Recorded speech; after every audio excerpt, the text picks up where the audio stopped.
Supercalifragilisticexpialidocious. Hey guys, what's up? It's Shannon. Welcome back to my channel. Today I'm doing a movie makeup look and we're talking all about Mary Poppins Returns.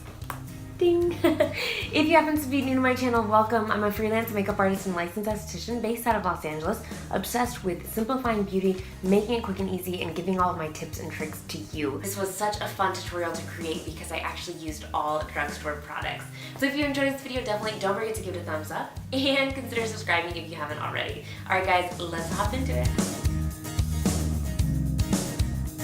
Starting off with the L'Oreal Infallible Pro Matte Foundation. This one is a little bit of a pinker tone, and I'm just going to take this kind of through the center of my face to get a little bit of light. I have actually a little old school pamphlet right here to kind of reference back to about Mary Poppins Returns. It is such a beautiful makeup. I'm so stoked for the movie.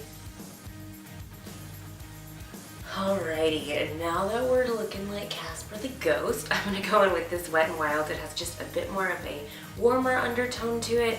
If you look at my skin, I actually have more kind of yellow tones on my neck, so I do like to have a bit of a warmer foundation just to put around the perimeter. Whenever you're doing TV and film makeup that it takes place in a decade, you really have to figure out how far you want to take the decade makeup. So for example, the original Mary Poppins that was filmed in the 60s was supposed to take place in the 1910s. But if you look at the makeup, there's actually a heavy 60s influence. This movie is taking place in the 1930s, but you always want to kind of pay tribute to the original characters. So they kind of had to come up with a happy balance that was like 30s, plus a little bit of 60s, the original, and then of course modern day makeup. So next I'm going to go ahead and do a little bit of sculpting. Not a ton. There wasn't really a lot of bronze in this makeup look, but I'm going to take, this is the Wet n Wild contouring palette. I'm just going to actually mix the two of these and just add a little bit of sculpting to my face, just kind of around the cheekbones, around the eye socket. Not really to bronze up the skin, just to give it a little bit of dimension. And I'm just mixing those two colors. If you have a darker skin tone, you can definitely just use this straight by itself. I'm gonna just take it a little bit in the eye socket as well. One thing that I thought was really cool that they decided to keep is the 1930s blush, which actually goes a little bit lower than our blush that we apply now. It is kind of in this like cooler pink tone. I'm using the Revolution blush palette, a little bit of these two. We're just gonna pop it. Ooh, that is pigmented. So I'm gonna go back to my foundation brush and just kind of blend it out. From what I've seen in the trailers, it actually kind of looks a bit patchy. I believe in that time period they were using mostly stains. They didn't really have like the soft, creamy, blendable blushes that we have now. So I'm putting it a little bit lower, kind of even with my nostril, as opposed to putting it a little bit higher. But if you're doing this in modern day and you just want a little bit of Mary Poppins influence, then definitely put your blush a little bit higher. In the 1930s, brows were very prominent and drawn on, but there was actually more of a downturn shape. And it looks like in this movie, they kept the fullness, what's really trending right now, but they didn't really focus on the arch. They kind of brought it downward, not in a traditional 30s brow, because I think people would have been like, what are you doing to Emily Blunt? But they did make it a little bit more downturned. I'm just going to take this pomade and run it right through the brows. And I'm not really going to focus on this high arch. Usually I do try to bring it up. I'm just going to scoop it right from underneath and kind of bring it down. Next, I'm going to go into a little bit of eyeshadow. This is from Wet n Wild as well. It is the Nude Awakening palette. I thought it would be perfect for this tutorial because the eyeshadow is more kind of cool tones. So I'm going to go ahead and take this and I'm going to pop this in the crease of the eye and kind of on the outer corner. And I don't really want the eyeshadow to be the focus. I'm just going to put a little bit for definition. And then I am going to take that same eyeshadow and pop it underneath the eye too. A little hint of this warm color and mix it with this gray just to add a little bit of warmth right on this outer corner here.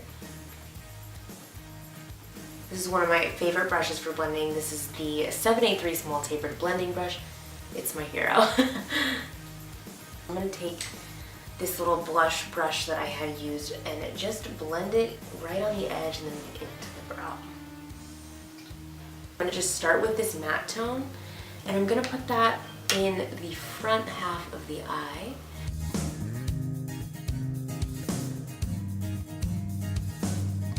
Next, I'm going to add the teensiest bit of shimmer. I'm just going to dip my brush into this little color and just pop it right close to my lash line, just to get a little bit of extra pizzazz.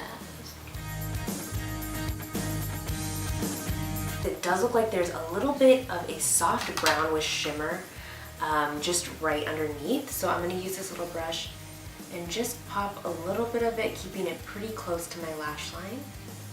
I'm going to go back to that brush that has a little bit of highlighter on it and just take it in this inner corner.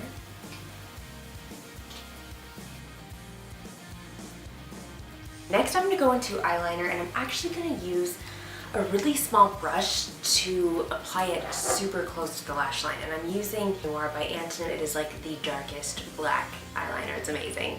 So I'm just going to pick it up directly from the pencil and keep it really close to the lash line.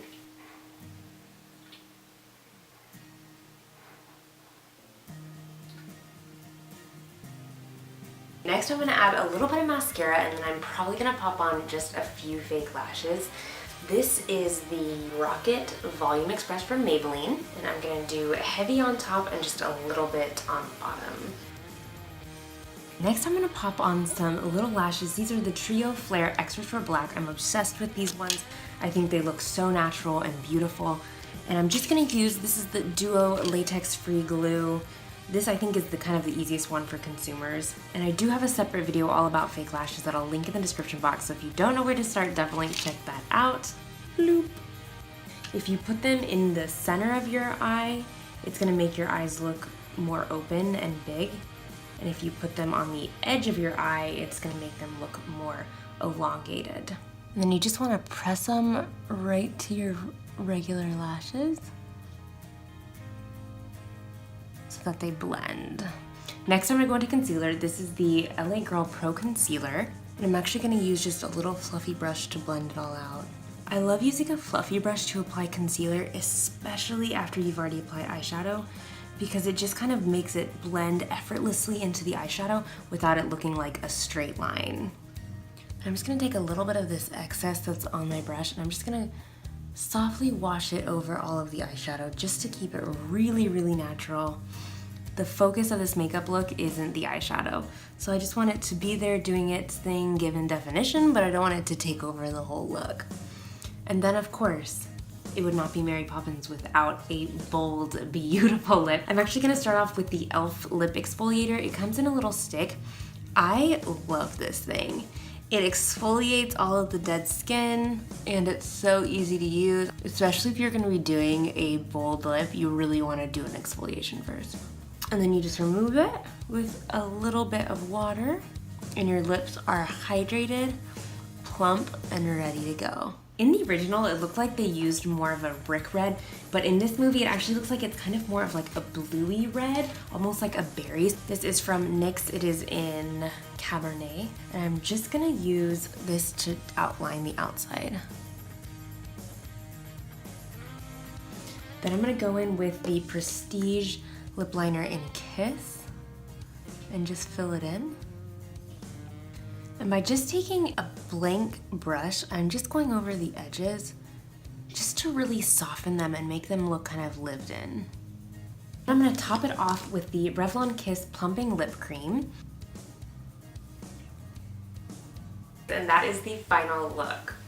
Give this video a thumbs up if you enjoyed this kind of movie makeup series where I kind of break down movie makeup and create a look for you. As always, there are more tips and tricks on Facebook and Instagram at Makeup by Shannon Marie. And I hope you're having a great week, and I'll catch you in the next video.